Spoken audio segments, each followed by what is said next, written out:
આપ સર્વને પ્રભુ ઈશ્વરના નામમાં પ્રેમી સલામ. આજનો સમય ઈશ્વરે આપણને એટલા માટે આપ્યો કે આપણે ઈશ્વરની આભાર સ્તુતિ કરી શકીએ, ઈશ્વરનો મહિમા કરી શકીએ. ગયા ભાગમાં આપણે એક મુદ્દા પર શીખ્યા હતા અને એ વિષય હતો શા માટે આપણે ઈશ્વરનો આભાર માનવો જોઈએ.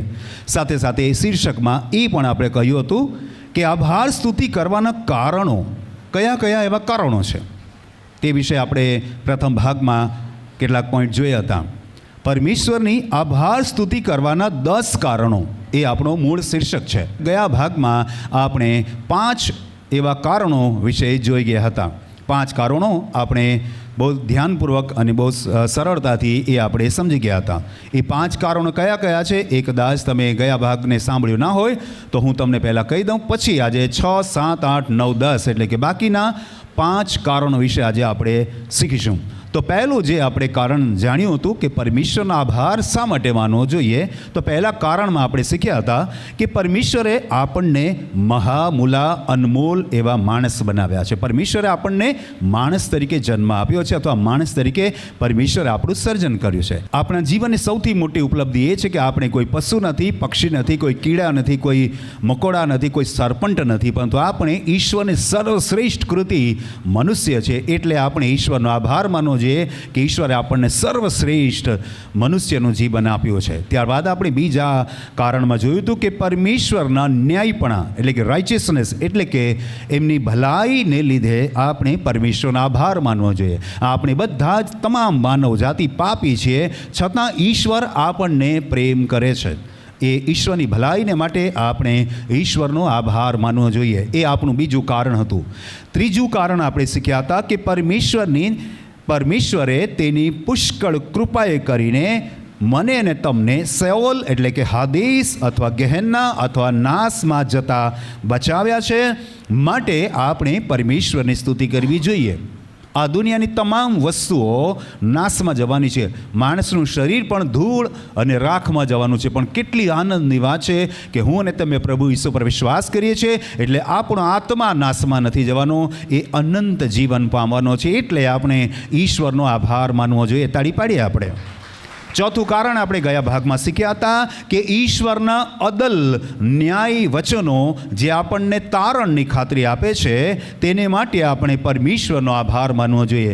આપણી પાસે બીજો કોઈ માધ્યમ ન હતું ત્યારે ઈશ્વરે આપણને ઉત્પત્તિથી લઈને પ્રકટીકરણ સુધીના 66 પુસ્તકોમાં આપણને જે અનમોલ વચનો આપ્યા છે કે જેથી કરીને આપણું જીવન આપણે સુધારી શકીએ, આપણને સત્યનો માર્ગ ખબર પડે, આપણે પ્રભુ ઈસુ પર વિશ્વાસ કરી શકીએ અને આપણને અનંત જીવન મળે. એ સામર્થવાન અને ન્યાયી વચનને માટે આપણે ઈશ્વરનો આભાર માનવો જોઈએ. એ આપણું ચોથું કારણ હતું. તાળી પાડીએ આપણે. અને ગયા ભાગનો અંતિમ મુદ્દો આપણે શીખ્યા હતા, 5મું કારણ કે આપણે સત્ય પરમેશ્વર પર વિશ્વાસ કરીએ છીએ અને એ વિશ્વાસ આખા જગતમાં ફેલાયો છે. એટલે કે પ્રભુ ઈસુ પર દુનિયાના સૌથી વધારે લોકો વિશ્વાસ કરે છે. એ બાબતના ગૌરવને માટે આપણે ઈશ્વરનો આભાર માનવો જોઈએ. આ આપણા માટે એટલા મોટા ગૌરવની વાત છે કે દુનિયાભરની અંદર સૌથી વધારે લોકો એટલે કે સૌથી વધારે જો ફોલોવર કોઈના હોય તો તે પ્રભુ ઈસુના છે. સૌથી વધારે હું કોઈ ધર્મનું નામ ન દઉં પણ જો કંઈક પહેચાન આપી હોય તો કહી શકીએ કે સૌથી વધારે ક્રિશ્ચન લોકો આ દુનિયામાં છે, એટલે કે ખ્રિસ્તને માનનારા લોકો છે. એ બાબતના ગૌરવ માટે આપણે ઈશ્વરનો આભાર માનવો જોઈએ. એમ આપણે 5 બાબતો ગયા ભાગમાં ગયા એપિસોડમાં આપણે શીખ્યા હતા. અને આજે આપણે 6થા મુદ્દાથી લઈને 10મા મુદ્દા એટલે કે બીજા 5 મુદ્દાઓ વિશે આપણે શીખવાના છે. આજનો જે ભાગ છે એની અંદર આપણો પ્રથમ પરંતુ તમામ સંદેશનો જો આપણે અનુક્રમ ગણીએ તો 6થા મુદ્દાની અંદર આપણે જોઈશું. અને આજનો 6થો મુદ્દો એટલે કે આજના ભાગનો પહેલો મુદ્દો આપણે શીખીશું કે પ્રભુ ઈસુ આપણને સાજાપણું આપે છે, માટે આપણે તેની આભાર સ્તુતિ કરવી જોઈએ. તાળી પાડીએ પહેલાં તો આ મુદ્દાને માટે.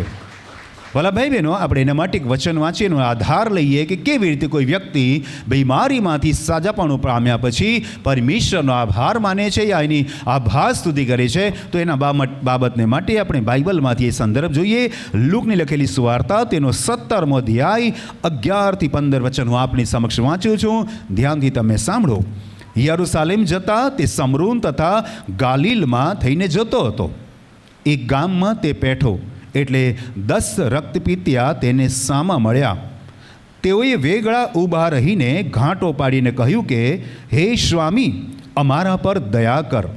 તેઓને જોઈને તેણે કહ્યું કે, જાઓ, તમે તમારા શરીરને યાજકોને દેખાડો.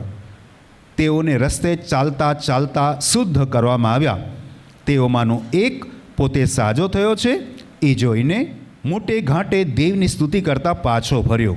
તેણે સાષ્ટાંગ દંડવત પ્રણામ કરીને તેનો આભાર માન્યો. તે સમરૂની હતો. ઈસુએ તેને પૂછ્યું કે, શું 10 જણને શુદ્ધ કરવામાં આવ્યા નહોતા? બીજા 9 ક્યાં છે? દેવનો મહિમા પ્રગટ કરવાને પાછો ફરે એવો આ પરદેશી વિના કોઈ મળ્યો નહીં. તેણે તેને કહ્યું કે, ઉઠીને ચાલ્યો જા, તારા વિશ્વાસે તને બચાવ્યો છે. તાળી પાડીએ વચનોને માટે. ભલા ભાઈ, આપણે સમજવા જેવો આ સંદેશ છે, સમજવા જેવો શાસ્ત્ર ભાગ છે કે આ જગ્યા પર 10 વ્યક્તિઓને સાજા કરવામાં આવ્યા હતા. 10 વ્યક્તિ એ કોઈ સાધારણ બીમારીથી પીડાતા નહોતા. શરદી, ખાંસી, તાવ યા કોઈ નોર્મલ ફીવર યા કોઈ એવી સાધારણ બીમારીથી તેઓ પીડાતા નહોતા. પણ તે સમયની સૌથી ખતરનાક, તે સમયની સૌથી દર્દનાક અને તે સમયની સૌથી ધૃણિત બીમારી એટલે કે રક્તપિત્ત. રક્તપિત્ત એટલે આખું શરીરમાં, ખાસ કરીને આંખ અને નાક અને હોઠ અને હાથ પગના આંગળા બધા ગરી જાય, વાળ બધા નીકળી જાય અને શરીરના તમામ અવયવોમાં ધીરે ધીરે સડો આવી જાય અને માણસ રીબાતો મરી જાય. એ જમાનાની અંદર એ બીમારીને શ્રાપિત બીમારી કહેવામાં આવતી.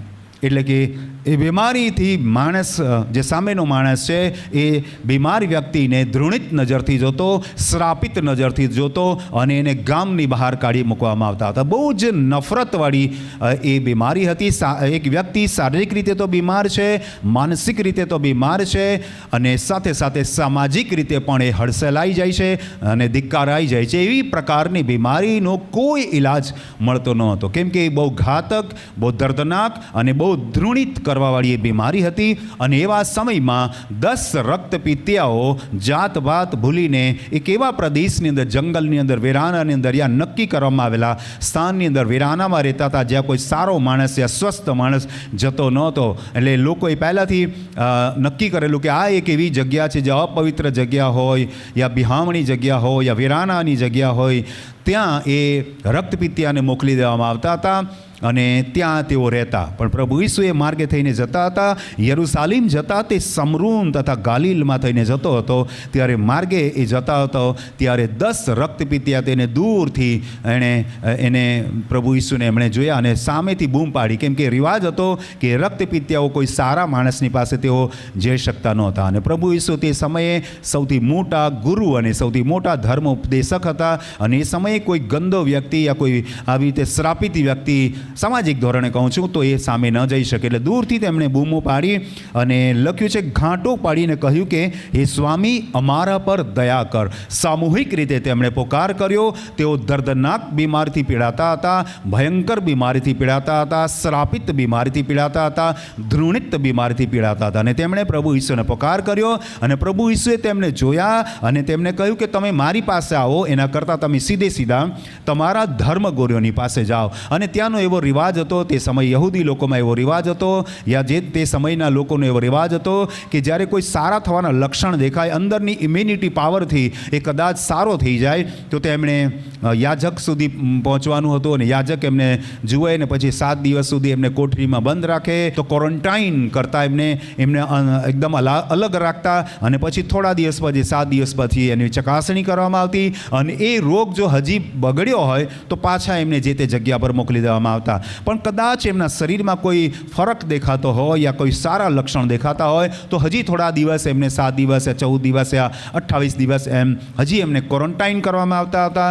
અને પછી જો તેઓ સારા દેખાય તો એમની જાંચ પડતાલ કરવામાં આવતી જે તે જગ્યા પર જ્યાં સેન્સલેસ થઈ ગયું હોય યા સંવેદના વગરનું શરીર થઈ ગયું, ત્યાં તેઓ ટચ કરીને જોતા યા એમના પ્રકારે તેઓ ચકાસણી કરતા અને એમને માલુમ પડે કે આ વ્યક્તિ હવે સારો થઈ ગયો છે, ત્યારે એને અલગ પ્રકારના ધનાર્પણો અને અલગ અલગ પ્રકારની ધાર્મિક વિધિ વિધાન બાદ એમને પવિત્ર કરવામાં આવતા અને ત્યારબાદ સમાજમાં પાછું એમને સ્થાન મળતું. એટલે કે એક દર્દનાક બીમારીની સાથે સાથે, એક શ્રાપિત બીમારીની સાથે સાથે એક ધૃણિત બીમારીનો પણ તેઓ સામનો કર્યા હતા.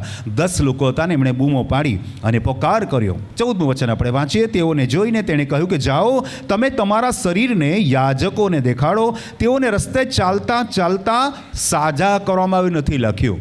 બહુ ક્લિયરલી બાઇબલમાં મેન્શન કર્યું છે કે શુદ્ધ કરવામાં આવ્યા. એમને સાજા કરવા કરતાં શુદ્ધ કરવું બહુ જરૂરી હતી, કેમ કે એ એક બીમારી શ્રાપિત બીમારી હતી, ધૃણિત બીમારી હતી અને તેઓ શુદ્ધતાના જે લક્ષણો હોવા જોઈએ બધા હોવા જોઈએ, સાજાપણાના નહીં પણ શુદ્ધતાના, એટલે સાજાપણાની ઉપરની કેટેગરીના જે લક્ષણો હોવા જોઈએ બધા લક્ષણો એમનામાં હોવા જોઈએ. અને ચાલતા જતા હતા એમણે જેવું પ્રભુ ઈસુ ખ્રિસ્ત જાઓ તમારા યાજકોને દેખાડો, ચાલતા હતા. હવે અમે તો સારા થઈ જવાના આશા એ ઉમંગની સાથે તેઓ પોતપોતાના ધર્મગુરુઓને બતાવવા જતા હતા અને એટલામાં રસ્તામાં તેઓ સારા થઈ ગયા.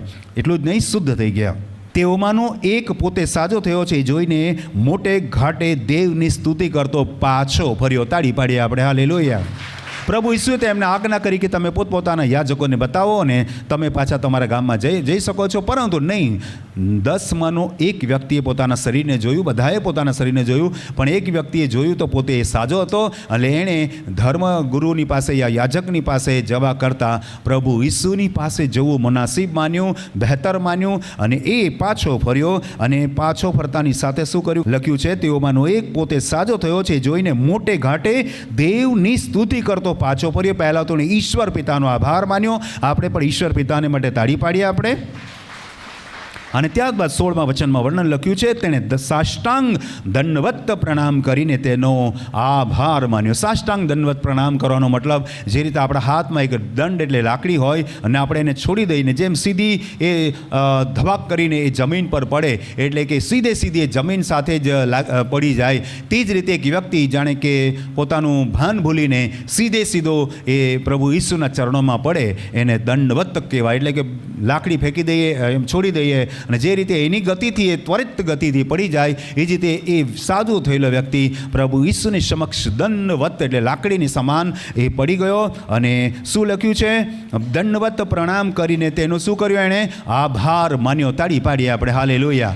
6થું કારણ એ આપણે આજના ભાગમાં જોઈ રહ્યા છે કે આપણે ઈશ્વરનો યા પ્રભુ ઈસુનો આભાર એટલા માટે માનવો જોઈએ કે એણે આપણને કેન્સરની બીમારીમાંથી સાજાપણ આપ્યું છે, એણે આપણને કોરોનાની બીમારીમાંથી સાજાપણ આપ્યું છે, એણે આપણને અલ્સર, ડાયાબિટીસ તથા લકવો તથા અન્ય એવી અસાધ્ય બીમારીમાંથી એણે આપણને સાજાપણ આપ્યું છે. એમણે આપણને કિડનીની બીમારીમાંથી સાજાપણ આપ્યું છે, એમણે આપણને ડાયાબિટીસની બીમારીથી સાજાપણ આપ્યું છે, એમણે આપણને વિભિન્ન પ્રકારની સિકલ સેલ એવી અનેક પ્રકારની અસાધ્ય બીમારીમાંથી આપણને સાજાપણું આપ્યું છે. શરીરનું સાજાપણું તો આપ્યું છે, સાથે મનનું સાજાપણું આપ્યું છે અને સૌથી અગત્યની વાત, આપણને આત્માનું સાજાપણ આપ્યું છે. માટે આપણે પ્રભુ ઈસુનો જે કાર કરીએ, તાળી પાડીએ, એના માટે મહિમા કરીએ, એનો આભાર માનીએ. અને આજના આ ભાગમાં આપણે 6થો મુદ્દો શીખી રહ્યા છે કે આપણે પ્રભુ ઈસુને એટલા માટે આભાર માનવો જોઈએ કે ન એણે આપણને શારીરિક સાજાપણ આપ્યું છે, ન માત્ર એણે આપણને માનસિક સાજાપણ આપ્યું છે, પણ ફક્ત અને ફક્ત પ્રભુ ઈસુ એક એવા પ્રભુ છે જે તમને ને મને આત્માનું સાજાપણ આપે છે, પાપની માફી આપે છે. તો ડેફિનેટલી ચોક્કસ આપણે પ્રભુ ઈસુનો જે કાર કરવો જોઈએ, એનો આભાર માનવો જોઈએ અને એના માટે ધન્યવાદ કરવો જોઈએ. એના માટે આપણે તાળી પાડવી જોઈએ, પ્રભુને મહિમા આપીએ. આપણે ઈશ્વરનો આભાર માનવો જોઈએ કે ઈશ્વરે આપણને શારીરિક સાજાપણ આપ્યું છે, ઈશ્વરે આપણને માનસિક સાજાપણ આપ્યું છે, ઈશ્વરે આપણને આત્મિક સાજાપણ આપ્યું છે. તો ચોક્કસ આપણે પરમેશ્વરનો આભાર માનવો જોઈએ, પરમેશ્વરનો જે કાર કરવો જોઈએ. તાળી પાડીએ. તો આપણે 6થો મુદ્દો પૂરો કરીએ છીએ. 7મા મુદ્દાની અંદર આપણે જઈશું અને એના માટે આપણે કોલોસીઓના પત્ર તેનો 1લો અધ્યાય 12મા વચનથી 14મા વચનને વાંચીશું. અને દેવ બાપ જેણે આપણને પ્રકાશમાંના સંતોના વારસાના ભાગીદાર થવાને યોગ્ય કર્યા છે, તેની આભાર સ્તુતિ કરો. તેણે અંધકારના અધિકારમાંથી આપણને છોડાવ્યા છે તથા પોતાના પ્રિય પુત્રના રાજ્યમાં આણ્યા. તેનામાં આપણને ઉદ્ધાર એટલે પાપોની માફી છે. તાળી પાડીએ વચનને માટે. 7મો મુદ્દો, આપણો આજના સંદેશનો 7મો મુદ્દો એ છે કે પરમેશ્વરે આપણને પ્રકાશમાંના સંતોના વારસદાર તરીકે અંધકારના અધિકારમાંથી આપણને છોડાવ્યા તથા પોતાના પ્રિય પુત્રના રાજ્યમાં આણ્યા, એટલે કે લાવ્યા, એટલે કે આપણને પાપની માફી આપી છે. તાળી પાડીએ આપણે હાલેલુયા. આ રીઝન, આ જે કારણ છે તમારા અને મારા માટે, સર્વ માનવ જાતિ માટે અતિ મહત્ત્વનું છે. કેમ કે કદાચ તમે સાજાપણું કોઈક દવા યા ઈલાજથી મેળવી શકો છો, કદાચ તમે કોઈક અન્ય તરકીબ કરીને યા અન્ય સારવાર કરીને તમે શારીરિક સાજાપણું કદાચ અન્ય જગ્યાએથી મેળવી શકો છો, પણ પાપની માફી મેળવવાનું બીજું કોઈ સ્થાન નથી. એ માત્ર પ્રભુ ઈસુ છે. તાળી પાડીએ આપણે હાલેલુયા. એક જ એવું નામ છે જે આકાશ તળે પૃથ્વીમાં આપેલું છે. એ નામ પ્રભુ ઈસુ છે, જે તમને ને મને અનંત જીવન, પાપની માફી આપે છે. અને એટલા માટે હરેક માનવજાત કે જે પ્રભુ ઈસુ પર વિશ્વાસ કરે છે, ચોક્કસ પ્રભુ ઈસુનો આભાર માનવો જોઈએ. કેમ કે જે શબ્દો લખેલા છે, ઘણા શબ્દો આપણે વાંચીએ અને સમજીએ. પહેલી વાત લખ્યું છે કે દેવ બાપ જેણે આપણને પ્રકાશમાંના સંતોના વારસાના ભાગીદાર થવાને યોગ્ય કર્યા છે. પહેલાં તો આપણને એણે એવા યોગ્ય બનાવ્યા છે કે આપણે અંધકારમાંથી પ્રકાશ તરફ આવીએ, અને આપણે પ્રકાશના જે સંતો છે, જે આપણા પૂર્વજો છે, જેમાં આપણે આદમથી લઈને યોહાન સુધીના જે સંતો છે, જેઓએ સારું શિક્ષણ આપ્યું. કદાચ આપણે આદમને ના ગણીએ, પણ નૂહથી લઈને યોહાન સુધીના જે લોકો છે, જેમણે શુભ સંદેશ આપ્યો, પરમેશ્વરનો ભય શીખાવ્યો, પરમેશ્વરની ભક્તિ કરવા માટે, પરમેશ્વરની પાસે આવવા માટે આહવાન આપ્યું, આમંત્રણ આપ્યું. એ જે આપણે સમજી શકીએ છીએ કે પસ્તાવો કરો, કેમ કે દેવનું રાજ્ય પાસે આવ્યું છે. તો એ સંતો જે છે, તેમણે પરમેશ્વર વિશે લોકોને માહિતગાર કર્યા, પરમેશ્વરની પહેચાન આપી. એ સંતોના વારસાના ભાગીદાર આપણને બનાવવા માટે યોગ્ય બનાવ્યા છે. એટલે કે આપણે બિલકુલ પાપી લોકો હતા. તો કહેવાનો ભાવાર્થ કે આ માનવજાત આપણે પાપથી લદાયેલા છે, બુરાઈથી લદાયેલા છે, બુરા વિચારોથી લદાયેલા છે, અંધકારની સોબતમાં છે, અંધકારમાં છે. પણ પહેલાં તો ઈશ્વરે આપણને એવા બનાવ્યા કે આપણે અંધકારમાંથી પ્રકાશ તરફ આવીએ છીએ, એવા યોગ્ય બનીએ છીએ. અંધકારમાંથી પ્રકાશમાં આવવા માટે સૌથી પહેલું જે આપણી પાસે બાબત હોવી જોઈએ, એ છે દ્રષ્ટિ. એક વ્યક્તિ આંધળો હોય, એના માટે રાત અને દિવસ બિલકુલ સમાન છે. દુનિયાની નજરમાં સૂર્ય ઉગેલો છે, આટલો મોટો સૂર્ય તમામ ધરતીને એ પ્રકાશ આપી રહ્યો છે, પણ અફસોસ, જે વ્યક્તિ આંધળો છે, એના માટે સૂર્ય ઉગવો યા આથમવો કોઈ મતલબ નથી. એટલે કે તમને ને મને સૌથી પહેલાં તો પરમેશ્વરે દ્રષ્ટિ આપી, સમજણ આપી, જ્ઞાન આપ્યું, બુદ્ધિ આપી, કે આપણે સત્ય પરમેશ્વરને ઓળખી ગયા. તો કહેવાનો ભાવાર્થ એ છે કે આપણે અંધકારમાંથી પ્રકાશ તરફ આવીએ, એ એબિલિટી આપણામાં નહોતી, પણ ઈશ્વરે આપણને દ્રષ્ટિ આપી, એ સમજણ આપી, એ જ્ઞાન આપી, કે આપણે સત્ય પરમેશ્વરને ઓળખી શક્યા. એટલું ને આગળ લખ્યું છે કે સંતોના વારસાના ભાગીદાર થવાને યોગ્ય કર્યા. આપણી એબિલિટીને કારણે ઈશ્વરે આપણને સમજણ આપી છે, અને આપણે એ સમજણ કેળવી છે. તો આ લખ્યું છે, એટલા માટે તેની આભાર સ્તુતિ કરો, તમે એનો ધન્યવાદ કરો કે તમે સત્યને જાણી ગયા છો. તમે કોઈ મૂર્તિની પાછળ નથી, કોઈ વ્યક્તિની પાછળ નથી, કોઈ તસવીરની પાછળ નથી. તો આપણામાં એ એબિલિટી છે. આજે તમે ક્યાંય માથું ટેકાવશો નહીં. શા માટે ટેકાવશો? ઈશ્વર તમારી અંદર છે, તમારે માથું ટેકાવવાની જરૂર નથી. તેણે અંધકારના અધિકારમાંથી, ફક્ત અંધકારમાંથી નહીં, અંધકારના અધિકારમાંથી આપણને છોડાવ્યા. એટલું જ નહીં, છોડાવ્યા મૂકી દીધા નહીં, અંધકારના એટલે કે શૈતાનના રાજ્યમાંથી, એના બંધનમાંથી, એના અધિકારમાંથી આપણને છોડાવ્યા, તથા પોતાના પ્રિય પુત્રના રાજ્યમાં આણ્યા. આણ્યા શબ્દ ગુજરાતીનો એ જૂની ગુજરાતી છે. આની મતલબ આપણને દોરી લાવ્યો, લઈ આવ્યો, ઉચકી લાવ્યો, હે ને. તો કહેવાનો મતલબ કે આપણે ગલત જગ્યા પર હતા, અંધકારના રાજ્યમાં, શૈતાનના તાબામાં દબાયેલા હતા, મૂર્તિ પૂજામાં અને વ્યસનમાં જકડાયેલા હતા. ત્યાંથી પરમેશ્વર આપણને બહાર કાઢ્યા, ખેંચી કાઢ્યા, અને પોતાની ખાન પર લાવીને આપણને પ્રિય પુત્રના પ્રભુ ઈસુના રાજ્યમાં લાવ્યા છે. તાળી પાડીએ એના માટે ઈશ્વરનો આભાર આપણે માનીએ. એટલું જ નહીં કે લાવીને છોડી દીધા પણ નથી, હજી એક સ્ટેપ આગળ વધીએ છે. એનામાં એટલે કે પ્રભુ ઈસુમાં આપણને ઉદ્ધાર એટલે પાપની માફી મળી ગઈ છે. તાળી પાડીએ આપણે હાલેલુયા. આપણે કેટલા આશીર્વાદિત લોકો છે કે ઈશ્વરે આપણને અંધકારના માંથી બહાર કાઢ્યા, એ અધિકારમાંથી બહાર કાઢ્યા, ઉચકીને આપણને પ્રભુના રાજ્યમાં લાવ્યા, અને અનંત જીવનના ભાગીદાર બનાવવા માટે એણે પાપની માફી આપી. તો આ 7મા નંબરના મુદ્દાને માટે આપણે એકવાર જોરદાર તાળી પાડી પરમેશ્વરનો મહિમા કરીએ. 8મા પોઈન્ટમાં આપણે જઈશું, અને એના માટે કોલોસી તેનો 4થો અધ્યાય અને એના બીજા વચન આપણે વાંચીએ. અને જો પ્રભુ ઈસુ આપણને એના રાજ્યમાં લાવ્યા અને આપણે અનંત જીવન આપ્યું, તો હવે આપણી કંઈક સામાજિક અને આધ્યાત્મિક ફરજ બને છે. 8મા મુદ્દામાં જઈએ અને એ આપણે કોલોસીયને પાઉલ પ્રેરિતનો પત્ર 4 અધ્યાય 2 વચન વાંચીએ. પ્રાર્થનામાં ખંતથી મંડ્યા રહો અને તેમાં આભાસ સુધી કરીને જાગૃત રહો. તાળી પાડી આપણે વચનને માટે. 8મો જે મુદ્દો છે આપણો, એ મુદ્દાનું શીર્ષક હું તમને કહેવા માગું છું. પ્રાર્થના કરવાથી આપણે ઈશ્વર સાથે સહભાગિતા એટલે કે ફેલોશિપ કરી શકીએ છીએ. અને એટલા માટે કે આપણે બિલકુલ અંધકારમાં જકડાયેલા હતા, ત્યાંથી હવે ઈશ્વરની પાસે આવી શક્યા છે. બિલકુલ પક્ષપાત વગર, કોઈ જાતિ ધર્મ ભેદભાવ વગર આપણે હવે પરમેશ્વરની સમક્ષતામાં આવી શક્યા છે. અને આપણે એને બિલકુલ રૂબરૂમાં પ્રાર્થના કરી શકીએ છીએ. અને આ ખાસિયત અને આ એબિલિટીને, આ યોગ્યતા આપણામાં પ્રભુએ જગાવી. એને માટે આપણે ઈશ્વરનો આભાર માનીએ. તાળી પાડીએ આપણે. હાલેલુયા. પહેલાં આપણે ઈશ્વરને પ્રાર્થના કરી શકતા નહોતા. કેમ કે ઘણા બધા લોકો પ્રાર્થના કરવા માટે ગુફામાં જતા હતા, ઘણા બધા લોકો પ્રાર્થના કરવા માટે પહાડ પર જતા હતા, ઘણા બધા લોકો પ્રાર્થના કરવા માટે ક્યાં ક્યાં એવા સ્થળો શોધતા હતા. કોઈ ઝાડ નીચે બેસી જતું હતું, કોઈ પહાડ પર બેસી જતું હતું, કોઈ પથ્થર પર બેસી જતું હતું. મતલબ તેઓ જગ્યા શોધતા હતા કે ભાઈ આ જગ્યા પર બેસું ને પ્રાર્થના કરું, આ જગ્યા પર ઊંચા પહાડ પર જાઉં અને તપસ્યા કરું. એ કેટલી મહેનતનું કાર્ય હતું પ્રાર્થના કરવું. It was not easy to pray to God. પણ હવે આસાન થઈ ગયું તમારા માટે. આંખ બંધ કરો, પ્રભુ ઈસુનું નામ લો. It is easy to pray. હવે એકદમ આસાન થઈ ગયું. તમે પરમેશ્વરની સમક્ષતામાં આવી શકો છો, કેમ કે પરમેશ્વર હવે તમારાથી દૂર નથી અને તમે પરમેશ્વરથી દૂર નથી. તમે બિલકુલ એકમેકમાં એકરૂપ છો. તાળી પાડી આપણે. હાલેલુયા. કેટલું સુંદર અને કેટલું આસાન છે કે હવે હું આંખ બંધ કરીને એનીવેર, ગમે ત્યાં બેઠો હોઉં, ચાલતો હોઉં, કામ કરતો હોઉં, આઈ કેન પ્રે.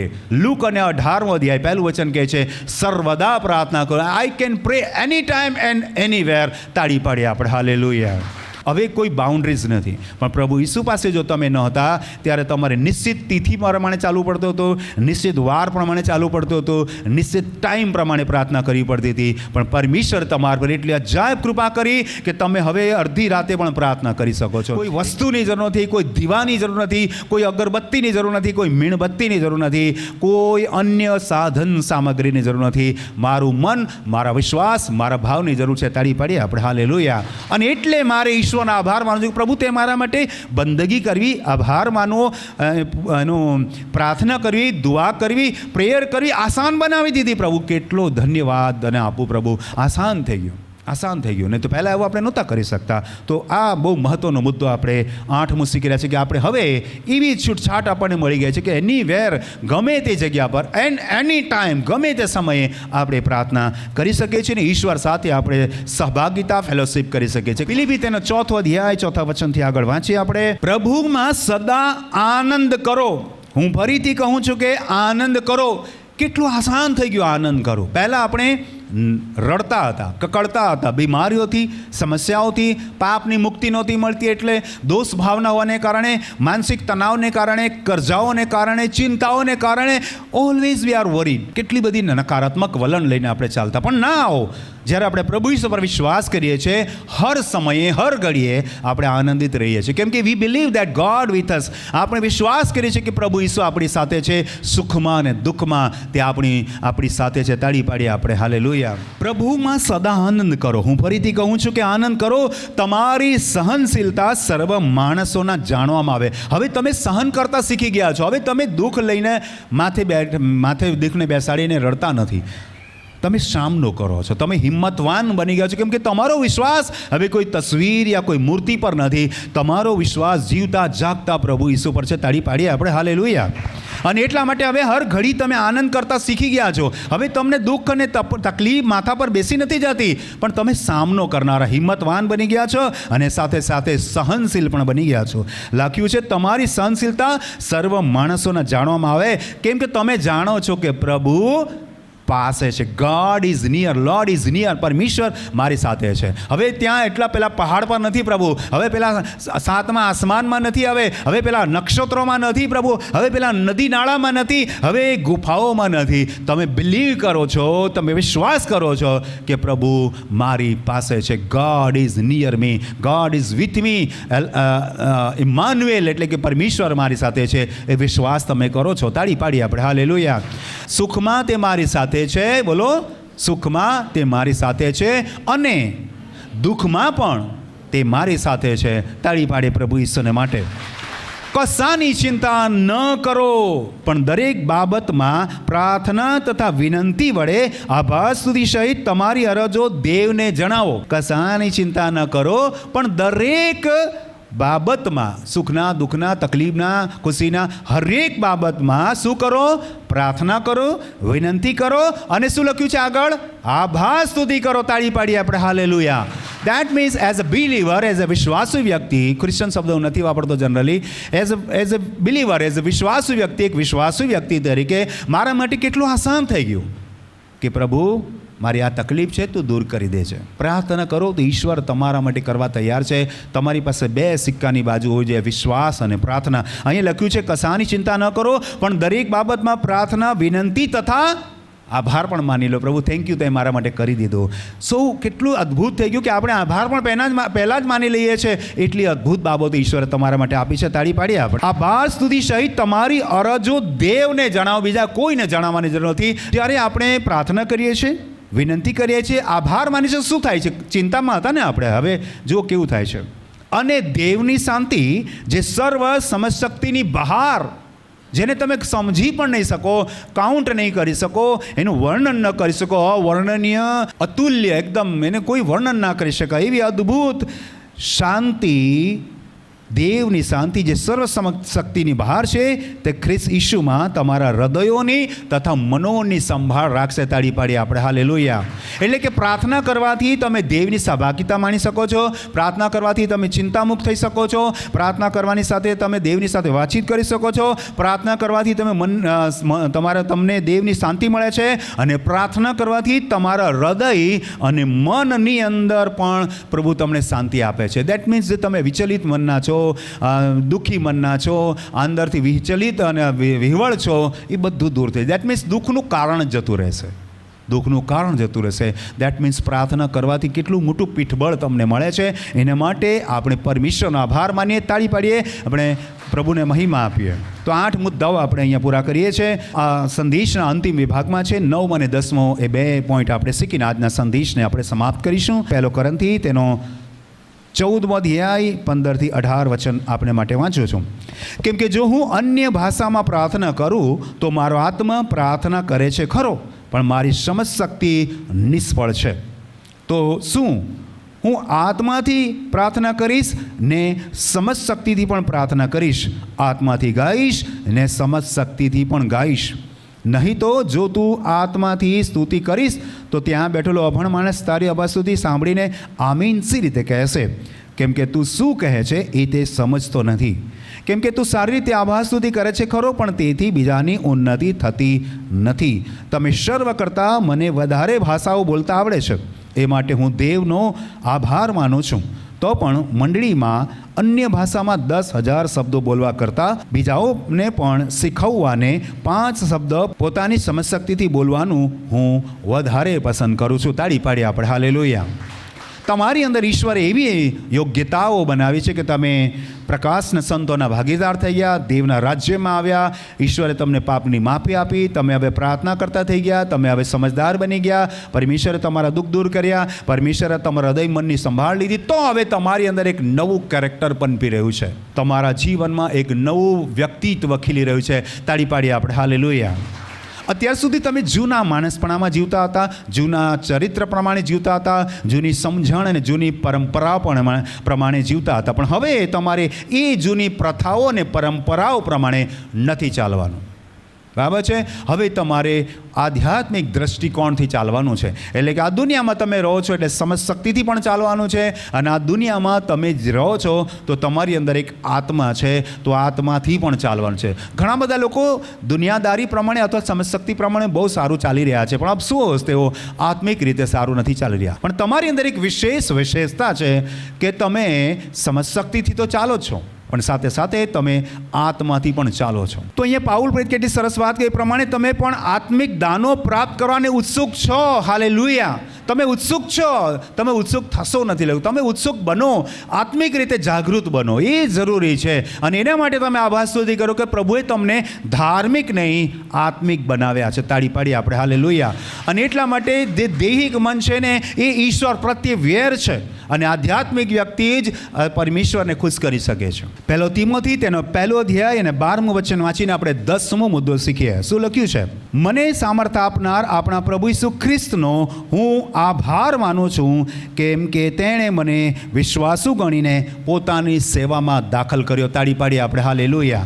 શા માટે તમારે ને મારે ઈશ્વરનો આભાર માનવો જોઈએ? કેમ કે તમને અને મને પ્રભુ વિશ્વાસુ ગણે છે. હાલેલુયા. આપણે ના કેથલિક છે, ના પ્રોટેસ્ટન્ટ છે, ના પેન્ટિકોસ્ટલ છે, ના 7 ડે છે, ના યહોવા વિટનેસ, આપણે એવા કંઈ જ નથી. એ સંસાર તમને એવી પહેચાન આપે છે.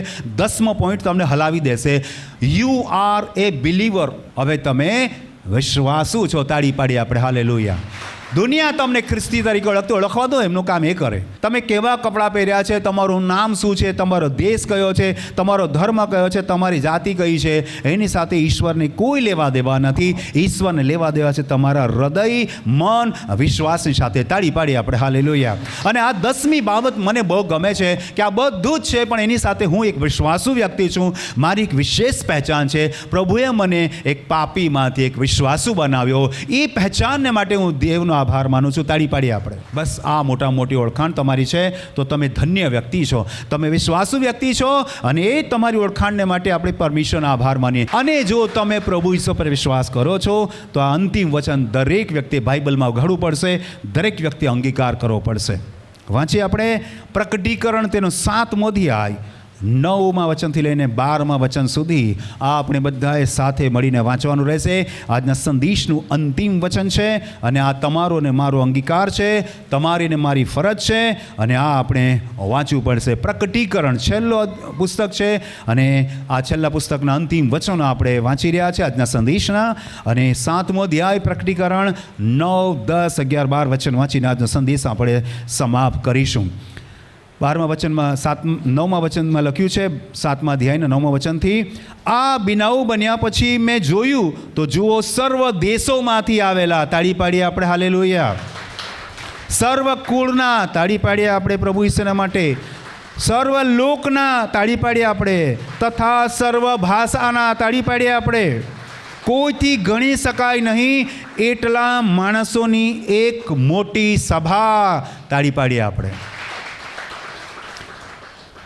તેઓ રાજ્યસનની આગળ તથા હલવાનની આગળ ઊભેલા હતા. તેઓએ શ્વેત જબ્બા પહેરેલા હતા, અને તેઓના હાથમાં ખજૂરીઓની ડાળીઓ હતી. તેઓ મોટે સાદે પોકારીને કહે છે કે, અમારો દેવ, જોરથી બોલો, અમારો દેવ જે રાજ્યાસન પર બેઠેલો છે, તેને તથા હલવાનને તારણને માટે ધન્યવાદ હોજો. તાળી પાડીએ આપણે. સઘળા દૂતો રાજ્યાસનની તથા વડીલોની તથા ચારે પ્રાણીઓની આસપાસ ઊભા રહેલા હતા. તેઓએ રાજ્યાસનની આગળ દંડવત પ્રણામ કરતા. આપણે 6ઠ્ઠા પોઈન્ટમાં શીખી ગયેલા. 10માંથી એક વ્યક્તિએ જે રક્તપિત્તમાંથી સાજો થયો પ્રભુ ઈસુની આગળ દંડવત પ્રણામ કર્યા. અંતિમ વચનમાં પણ એ જ મુદ્દો જોઈએ છે. તેઓએ રાજ્યસની આગળ દંડવત પ્રણામ કરતા દેવની આરાધના કરીને કહ્યું કે, આમીન. અમારા દેવને ધન્યવાદ તથા મહિમા તથા જ્ઞાન તથા આભાર સ્તુતિ તથા માન તથા પરાક્રમ તથા સામર્થ સદા સર્વકાળ હો. સગળા બોલો આમીન, આમીન, આમીન. તાળી પાડીએ આપણે હાલેલુયા. તો આજનો સંદેશ આપણે સમાપ્ત કરીએ છીએ. કુલ 10 મુદ્દાઓ આપણે શીખ્યા હતા કે શા માટે આપણે પરમેશ્વરનો ધન્યવાદ કરવો જોઈએ. પહેલો મુદ્દો શીખ્યા હતા કે પરમેશ્વરે આપણને માણસ બનાવ્યા છે, અને છેલ્લો મુદ્દો શીખ્યા આપણે વિશ્વાસુ છીએ. તાળી પાડીએ, પ્રભુને મહિમા આપીએ.